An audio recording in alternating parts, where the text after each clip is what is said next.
अतीक अहमद या असद अहमद की जो हत्या हुई है, इसकी जवाबदेही उत्तर प्रदेश सरकार को देनी होगी। आज अगर आप एक अतीक अहमद को मारते हैं तो आपने 3 अतीक अहमद और तैयार कर दिए हैं। आज आपने एक माफिया को मार करके आपने उसका ताज दूसरे के ऊपर आपने सजा दिया है। योगी सरकार को शायद कोई इस बात का तकब्बुर और इस बात का घमंड है कि आप कभी नहीं इस कुर्सी से उतरेंगे, आप कभी, आपकी फाइलें कभी नहीं खुलेंगी, तो आप इस गलत फहमी में है। योगी सरकार जितना अगर अतीक अहमद के ऊपर दर्जनों अगर केस के आधार पर अगर ये हत्या होती है, ये एनकाउंटर हुए हैं, आज आप मुख्यमंत्री बन करके आपके ऊपर जितने संगीन आरोप थे, जितने अपराध के मुकदमे आप पर दर्ज थे, आप यही नैरेटिव सेट करना चाहते हैं, तो मैं कहना चाहती हूँ कि उत्तर प्रदेश के अंदर ऐसे तमाम बाहुबली हैं कि आप उनका एनकाउंटर करेंगे। मैं आपको, अगर आपके पास लिस्ट नहीं है तो मैं आपको लिस्ट देती हूँ। योगी सरकार को अगर हो सके तो इनका भी एनकाउंटर के बारे में और इनकी भी हत्या के बारे में सोचिएगा। कुलदीप सिंह सेंगर जिस पर 28 मुकदमे हैं, ब्रिजेश सिंह पर 106 मुकदमे हैं, धनंजय 46 मुकदमे हैं, राजा भैया पर 31 मुकदमे हैं, उदयभान सिंह पर 83 मुकदमे हैं, अशोक चंदेल पर 37 मुकदमे, विनीत सिंह पर 34 मुकदमा है, ब्रिजभूषण सिंह पर 48 मुकदमा है, सोनू सिंह पर 57 मुकदमे हैं, चुलबुल सिंह पर 53 मुकदमा है, अजय सिंह सिपाही पर 81 मुकदमे, पिंटू सिंह पर 23 मुकदमे, सनी सिंह पर 48 मुकदमे, संग्राम सिंह पर 58 मुकदमे, चुन्नू सिंह पर 42 मुकदमे हैं, बादशाह सिंह पर 88 मुकदमे हैं, अभय सिंह पर 49 मुकदमे हैं और मोनू सिंह पर 48 मुकदमे हैं। क्या इनके घरों को बुलडोज करेंगे? क्या इनका एनकाउंटर करेंगे? कि अगर आप इसी तरीके से आप न्याय करना चाहते हैं, क्योंकि न्यायपालिका को आप खत्म और कानून के अंदर, देश के अंदर संविधान का आप खात्मा करना चाहते हैं, संविधान को खत्म, लोकतंत्र को खत्म करना चाहते हैं, आज समाज को आपने यही संदेश दिया है कि डालो, अगर वो मुसलमान है तो उसको भून डालो। जलते घर को देखने वालों, फूस का छप्पर आपका है और आपके पीछे तेज हवा है, आगे मुकद्दर आपका है। करेंगे हमारे साथ हैं एडवोकेट आरफा खानम जी। क्या कहेंगे जिस तरह से आपने देखा लाइव इनकाउंटर, लाइव मर्डर किया गया, वो भी मीडिया के सामने? ये वो बस एक ईंट की दीवार ही पहचान पाएंगे, जो बसा ना पाए घर वो क्या जान पाएंगे।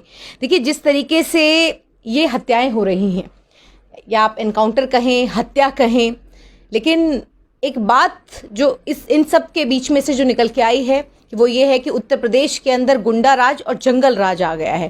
क्योंकि आज अगर पुलिस के घेरे में, मीडिया कर्मियों के सामने अगर किसी मुजरिम की लाइव एनकाउंटर, लाइव हत्या हो जाती है, तो आप ये समझिए कि इस देश के अंदर और खास करके उत्तर प्रदेश के अंदर कोई सुरक्षित नहीं है। देखिए आज जलते घर को देखने वालों, फूस का छप्पर आपका है और आपके पीछे तेज हवा है, आगे मुकद्दर आपका है। देखिए जिस तरीके से लगातार योगी सदन के अंदर ये कहते रहे हैं कि माफियाओं को मिट्टी में मिला देंगे, गैंगस्टर को मिट्टी में मिला देंगे, तो आज उन्होंने मिट्टी में मिला दिया। अतीक अहमद लगातार अपनी पिटीशन के अंदर सुप्रीम कोर्ट के सामने ये कहते रहे कि मेरी जान को खतरा है, मेरी जान को खतरा है, मुझे पुलिस वालों से खतरा है, इस सरकार से खतरा है। लेकिन सुप्रीम कोर्ट की तरफ से राज्य सरकारों को ये निर्देश थे कि सुरक्षा बढ़ाई जाए, लेकिन उसके बावजूद देखिए पुलिस के घेरे में रह करके किस तरीके से अतीक अहमद और उसके भाई अशरफ अहमद को की हत्या कर दी गई। और जो हत्यारे हैं, सबसे बड़ी बात, जो हत्यारे थे वो हत्या करने के बाद जय श्री राम का नारा लगाते हैं और जवाबी जो पुलिस की तरफ से जो जवाब देना चाहिए था, एनकाउंटर ऐसे हत्यारों का करना चाहिए था, उसकी बजाय पुलिस उन्हें पकड़ती हुई उनके पीछे खड़ी हुई नजर आई। आप पूरा अगर ये वो एक्शन देखेंगे, जैसे हम अक्सर फिल्मों में देखते थे, रोल कैमरा एक्शन, पूरा फिल्मी जो सीन था वो पूरी तरीके से, हत्यारे आते हैं, बाकायदा अतीक की जो पगड़ी है उसको उछालते हैं, उसके बाद आराम से, सुकून से उसको प्रोफेशनल तरीके से उसके मारने का अंदाज बताता है कि वो किस तरीके का कुख्यात आरोपी जो है, वो हत्यारा जो है, वो किस तरीके से प्रोफेशनल तरीके से मारता है। और सबसे बड़ी बात इसके अंदर जो है, इसके लिंक कहाँ से हैं? ये जितने भी हत्यारे, जितने भी जो लिंचिंग करते हैं, जितने भी माफिया हैं, ये इनके लिंक्स किधर से आप देखिए। ये जो लवलेश है, ये लवलेश तिवारी, ये कई ऐसे प्रोग्रामों में भाजपा के और खास करके बजरंग दल से ये बजरंग दल का कार्य करता है।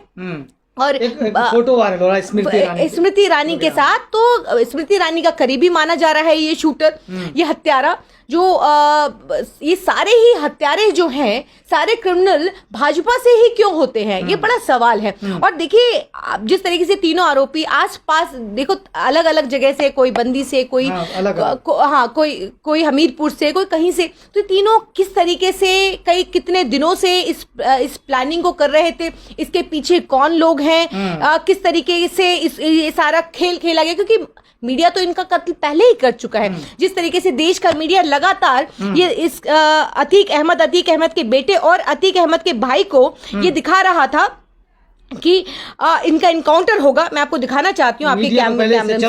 देखिए लगातार ये कैमरे पर लगातार चल रहा था देश का मीडिया, अतीक का होगा इनकाउंटर, इसके साथ अतीक के भाई अशरफ का होगा इनकाउंटर, उसके बाद अतीक के बेटे का हो सकता है इनकाउंटर। यानी कि पहले से सब कुछ तय था, तो जवाबदेही किसकी है? क्योंकि योगी सदन के अंदर ये कहते हैं कि मैं मिट्टी में मिला दूंगा, ऐसे माफियाओं को मिट्टी में मिलाने की बात करते हैं, और अतीक बार बार ये कहते हैं कि मुझे मिट्टी में मिलाने की, मेरे परिवार को मिट्टी में मिलाने की साजिश की जा रही है।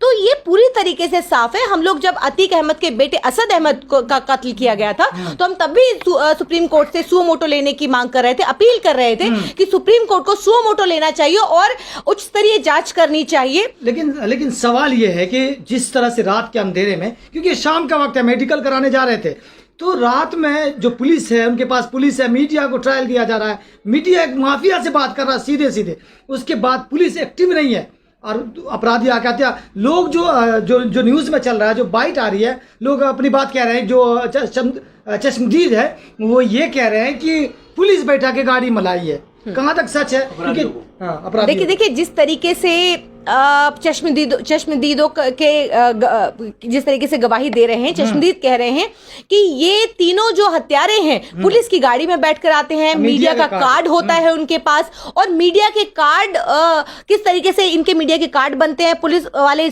इनको स्पेस देते हैं, गाड़ियां हटाई जाती हैं, उनके लिए स्पेस बाकायदा बनाया जाता है, और उसके बाद किस तरीके से पुलिस के घेरे में, क्योंकि कोई अगर इस तरीके का गैंगस्टर है, कोई माफिया है, तो जाहिर है कि बड़ी हाई सिक्योरिटी होती है और एक घेरा बनाया जाता है, पुलिस एक्टिव होना चाहिए। पुलिस पूरी तरीके से एक्टिव रहती है। लेकिन यहाँ पर हमें क्या देखने को मिलता है कि अतीक अहमद और अशरफ जब गाड़ी से उतरते हैं तो पूरी तरीके से बाहर ऐसा लग रहा था कि जैसे किसी का इंतजार हो रहा है, और आप पीछे भी देखें, एक दो लोग पीछे खड़े हैं कि वो कब आए और अतीक को गोलियों से भून दे। देखिए आज उत्तर प्रदेश सरकार के ऊपर बड़े सारे सवाल हैं कि आखिर ये जो हत्याएं हैं, जिसको मीडिया पूरी तरीके से ये बता चुका है कि एनकाउंटर तो तय था, हत्या तो तय थी और ये होनी ही थी, पहले से हेडलाइन चल रही थी, तो तय था। तो मैं पूछना चाहती हूँ कि देश के अंदर कानून व्यवस्था खत्म हो चुकी है, संविधान खत्म हो चुका है, क्योंकि आज जब सरकारें ये तय करने लगी हैं कि अब देश के अंदर किस तरीके का कानून, किस तरीके से न्याय मिलेगा, तो फिर मैं समझती हूँ कि देश की अदालतें पूरी तरीके से बंद हो जानी चाहिए। हमारी पगारों से हमारे टैक्स पेयर का पैसा लगता है, तब जजेस को पेंशन मिलती है, पैसा मिलता है, सैलरी मिलती है, और पूरा सिस्टम जो बनाया गया है वो किस लिए बनाया गया है? ये कानून व्यवस्था को बनाए रखने के लिए बनाया गया। लेकिन आज सरकारें तय करने लगी हैं कि आज कौन माफिया है, कौन गैंगस्टर है, और किसको कैसी मौत देनी है, हमें किसका एनकाउंटर करना है, क्योंकि ये एनकाउंटर शब्द संविधान का शब्द तो नहीं है। क्योंकि अब ये देखिए कि अब अतीक अहमद के बेटे का एनकाउंटर करके उस पर हजारों सवाल उठते हैं कि वो किस तरह, लेकिन एक ऐसी आबादी भी है इस देश के अंदर जो खुशियां मना रही है और जश्न मना रही है, पटाखे चला रही है, और वो देश का मीडिया जो खुलकर सामने आ चुका है, जो उसका संगीत चेहरा था, पहले पर्दे के पीछे काम करता था, लेकिन अब पूरी तरीके से वो सामने आकर के वो खेल रहा है। वो ये इस बात को कह रहा है, यहां तक अब तो हद ये हो गई है कि अब मीडिया ये चला रहा है कि अतीक ने अपने ऊपर शूट आउट जो है वो खुद कराया है। वो अतीक अहमद के इशारे पर ये शूट आउट हुआ है। मैं दिखाना चाहती हूँ न्यूज 18 का,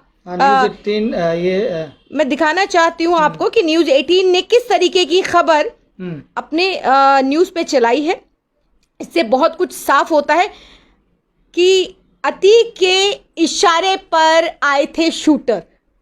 आप देख रहे हैं ये न्यूज 18 है। नहीं, ये पूरी बाकायदा इन्होंने पूरी स्टोरी चलाई है कि अतीक ने इशारा किया कि आइए और गोलियों से मुझे भून दीजिए, आइए गोलियों से मुझे भून दीजिए, मेरी कनपट्टी पे ऐसे ही रिवॉल्वर रखिए और इतने फायरिंग करिए जब तक मैं मर नहीं जाऊं, तब तक मुझे मारते रहिए और मेरे भाई को भी वहीं पर ढेर कर दीजिए। मतलब क्या मजाक चल रहा है इस देश के अंदर कि देश का मीडिया पूरी तरीके से सरकार की बचाव में है, जिसको सवाल करने चाहिए सत्ता थे।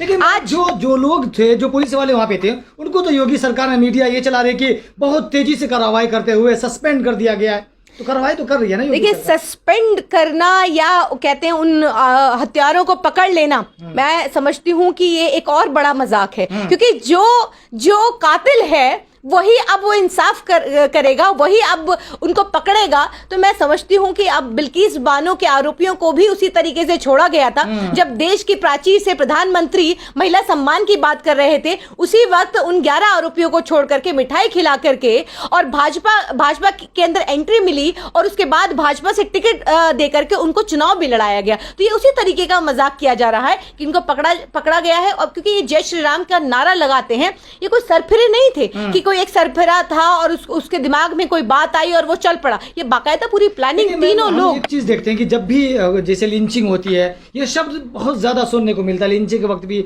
या किसी को मारना हो तो जय श्री राम। आपने देखा मध्य प्रदेश में भी इसे बच्चे को मारा गया, वहां भी जय श्री राम उस नंगा करके मारा गया। देखिए ये मतलब जय श्री राम का जो ये लोग इस्तेमाल कर रहे हैं, क्या पॉलिटिकल फायदे के लिए कर रहे हैं? ये यही नैरेटिव सेट करने की कोशिश कर रहे हैं कि देश के अंदर हिंदू राष्ट्र हम बनाने जा रहे हैं। ये ऐसा हिंदुत्व है, ये ऐसी आइडियोलॉजी है, ये ऐसा हिंदुत्व है कि ये हिंदुत्व को क्रूर बना दिया है, जिसमें सिर्फ जय श्री राम आप अगर नहीं कहेंगे तो फिर आपको राशन नहीं मिलेगा। अगर आप जय श्री राम नहीं कहेंगे तो आपको नंगा करके मारा जाएगा। जय श्री राम नहीं कहेंगे तो आपकी लिंचिंग हो जाएगी। दाढ़ी और टोपी अगर आपकी है तो फिर तो सोने पे सुहागा है। अब एक वो समाज बनाने की कोशिश की जा रही है, समाज को ये बताने की कोशिश की जा रही है कि आपको अदालतों की जरूरत नहीं है, आपको संविधान को हमने पूरी तरीके से खत्म कर दिया है। अब लोकतंत्र देश से खत्म हो गया, क्योंकि मीडिया का जो वो मजबूत स्तंभ था, जो मीडिया का काम था, आज वो पत्रकार उनको पत्रकार कहने में शर्म आती है। उनको डूब मरना चाहिए, जिस तरीके की आज वो पत्रकारिता करते हैं, उनको डूब मरना चाहिए। और आज मैं समझती हूं कि आज न्यायपालिका चुप है। आज देश के प्रधानमंत्री जिनको बोलना चाहिए ऐसे मुद्दों पर, ऐसे मामलों पर, वो चुप है।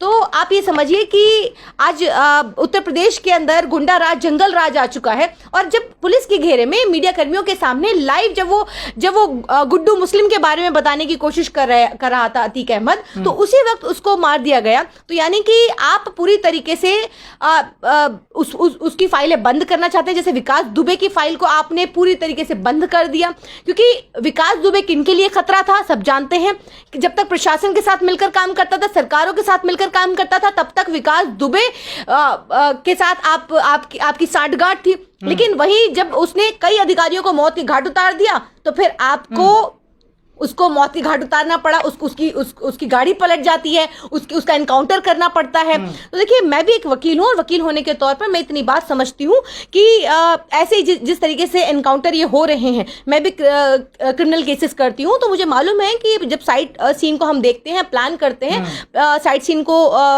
हम उस तरीके से हम लोग देखते हैं। तो देखिए, इसके अंदर जो अतीक अहमद या मैं कहूँगी असद अहमद की जो हत्या हुई है, और वो बिल्कुल भी इससे मैच नहीं करती है। पुलिस वालों के बयान आपस में मैच नहीं कर रहे हैं, बहुत सारी चीजों के अंदर कॉन्फ्लिक्ट है। तो ये पूरी तरीके से फिक्स तय और ये कोल्ड ब्लडेड मर्डर है, और इसकी जवाबदेही उत्तर प्रदेश सरकार को देनी होगी। क्योंकि आज अगर आप एक अतीक अहमद को मारते हैं तो आपने 3 अतीक अहमद और तैयार कर दिए हैं। आज आपने एक माफिया को मार करके आपने उसका ताज दूसरे के ऊपर आपने सजा दिया है। आज ये एक बदले की भावना है, बदले का जो ये आपस में जो गैंगवार चल रहा है, तो इससे अराजकता फैलेगी, इससे कोई जनता का या आम जन का कोई भला नहीं होने वाला। और योगी सरकार को शायद ये गलत फहमी है कि वो हमेशा सदा के लिए कुर्सी पर, इस सत्ता पर काबिज हो चुके हैं। तो मैं उनसे कहना चाहती हूँ कि कुर्सी किसी की नहीं रही है। आप ही देखिए कि कैसे कैसे फिरौन आए, कैसे कैसे तानाशाह आए और वो मिट्टी में मिल गए, आज वो मिट्टी के अंदर धराशायी हो चुके हैं। तो अगर आपको इस बात का तकब्बुर और इस बात का घमंड है कि आप कभी नहीं इस कुर्सी से उतरेंगे, आप कभी, आपकी फाइलें कभी नहीं खुलेंगी, तो आप इस गलत फहमी में है। योगी सरकार जितना, अगर अतीक अहमद के ऊपर दर्जनों अगर केस के आधार पर अगर ये हत्या होती है, ये एनकाउंटर हुए हैं, तो मैं कहती हूँ उससे कहीं ज्यादा योगी सरकार सवालों के घेरे में है। आज आप मुख्यमंत्री बनकर के आपके ऊपर जितने संगीन आरोप थे, जितने अपराध के मुकदमे आप पर दर्ज थे, शायद अतीक अहमद से कम ही होंगे। योगी सरकार जिस तरीके से 2002 गोधरा में मुख्य प्रधानमंत्री बनने के बाद सारे आपको क्लीन चिट मिलती है, लेकिन उससे पहले तो आप आरोपी थे। साध्वी प्रज्ञा बॉम्ब ब्लास्ट की आरोपी थी, दर्जनों भर के ऐसे उत्तर प्रदेश के अंदर आरोपी। अगर आप यही नैरेटिव सेट करना चाहते हैं तो मैं कहना चाहती हूं कि उत्तर प्रदेश के अंदर ऐसे तमाम बाहुबली हैं कि आप उनका एनकाउंटर करेंगे। मैं आपको, अगर आपके पास लिस्ट नहीं है तो मैं आपको लिस्ट देती हूं, आप तैयार करिए। अगर आप इसी तरीके से न्याय करना चाहते हैं और न्यायपालिका को अगर आप ताला लगाना चाहते हैं तो मैं आपको कुछ नाम देती हूं जो आजकल सोशल मीडिया पे बहुत वायरल है। उत्तर प्रदेश के बाहुबलियों की लिस्ट दे रही हूं योगी सरकार को। अगर हो सके तो इनका भी एनकाउंटर के बारे में और इनकी भी हत्या के बारे में सोचिएगा। कुलदीप सिंह सेंगर जिस पर 28 मुकदमे हैं, ब्रिजेश सिंह पर 106 मुकदमे हैं, धनंजय 46 मुकदमे हैं, राजा भैया पर 31 मुकदमे हैं, उदयभान सिंह पर 83 मुकदमे, अशोक चंदेल पर 37 मुकदमे, विनीत सिंह पर 34 मुकदमा है, ब्रिजभूषण सिंह पर 48 मुकदमा है, सोनू सिंह पर 57 मुकदमे हैं, चुलबुल सिंह पर 53 मुकदमा है। और उसके बाद अगर हम लिस्ट देखें तो लंबी है। अजय सिंह सिपाही पर 81 मुकदमे, पिंटू सिंह पर 23 मुकदमे, सनी सिंह पर 43 मुकदमे, संग्राम सिंह पर 58 मुकदमे, चुन्नू सिंह पर 42 मुकदमे हैं, बादशाह सिंह पर 88 मुकदमे हैं, अभय सिंह पर 49 मुकदमे हैं और मोनू सिंह पर 48 मुकदमे हैं। क्या इनके घरों को बुलडोज करेंगे? क्या इनका इनकाउंटर करेंगे? क्या इनका इसी तरीके से इनकी हत्या होगी? अगर आप यही इसी तरीके से आप न्याय करना चाहते हैं, क्योंकि न्यायपालिका को आप खत्म और कानून के अंदर, देश के अंदर संविधान का आप खात्मा करना चाहते हैं, संविधान को खत्म, लोकतंत्र को खत्म करना चाहते हैं, तो आइए इसी तरीके से अगर आप दर्जनों भर के अगर जिनके ऊपर केस है, माफिया हैं, तो माफियाओं की लिस्ट मैं देती हूं। और उस सड़े हुए समाज से भी कहना चाहती हूं कि आज आप एक अतीक अहमद पर खुश हो रहे हैं तो गलत फहमी में मत रहिएगा। कहना चाहती हूँ, सुनिएगा ध्यान से इस बात को कि आने वाले वक्त में जिस तरीके से अदालतों को ताला लगने जा रहा है, देश की अदालतें बंद होने जा रही हैं, क्योंकि आज न्याय सड़कों पर होगा। अगर किसी आरोपी को पकड़ा जाएगा तो फिर उस आरोपी को वहीं पर गोली बंदूक से, क्योंकि आज समाज को आपने यही संदेश दिया है कि गोली बंदूक से उसको भून डालो, अगर वो मुसलमान है तो उसको भून डालो। तो अगर किसी आरोप में अगर आपका कोई करीबी अगर जेल में जाएगा तो आप इस गलत फहमी में मत रहिएगा कि वो सुरक्षित है, क्योंकि जिस तरीके से अतीक अहमद और अशरफ सुरक्षित नहीं है, तो पुलिस के घेरे में सुरक्षित नहीं है, तो आप इस बात की गलतफहमी में मत रहिएगा। और फिर न्याय की तो आप उम्मीद मत करिएगा, क्योंकि देश के अंदर से ट्रायल, जब हम कोई अगर झूठे सच्चे केसेस के अंदर अगर कोई अंदर जाता था तो हमें इस बात का यकीन होता था कि देश के अंदर न्यायपालिका है, वो इंसाफ करेंगी, और हम अगर इसके अंदर हम इन्वॉल्व नहीं हैं, हम पर झूठा फंसाया जा रहा है, तो हम बाइज्जत बरी होकर निकलेंगे। लेकिन अब देश की सरकारें ये तय कर रही हैं कि अब अगर आपके ऊपर आरोप है तो आप गैंगस्टर या माफिया के नाम पर आपका किस तरीके से कत्लेआम हो जाएगा, किस तरीके से सड़कों पर अब न्याय होगा, ये न्यायपालिका जो है इन पर ताला लगने जा रहा है। अब ये देश की सरकारें तय करिए। खास करके उत्तर प्रदेश सरकार, जिस तरीके से उत्तर प्रदेश सरकार में जंगल राज है, वो अब आम आदमी भी अब इस सोच में है कि जो खास करके देश के लोकतंत्र संविधान पर भरोसा करता है, यकीन रखता है, आज वो इस गौर फिक्र में है कि आने वाले वक्त में किस तरीके से उस लोकतंत्र की जो दुहाई देता था, आज वो किस तरीके से कितना सुरक्षित है।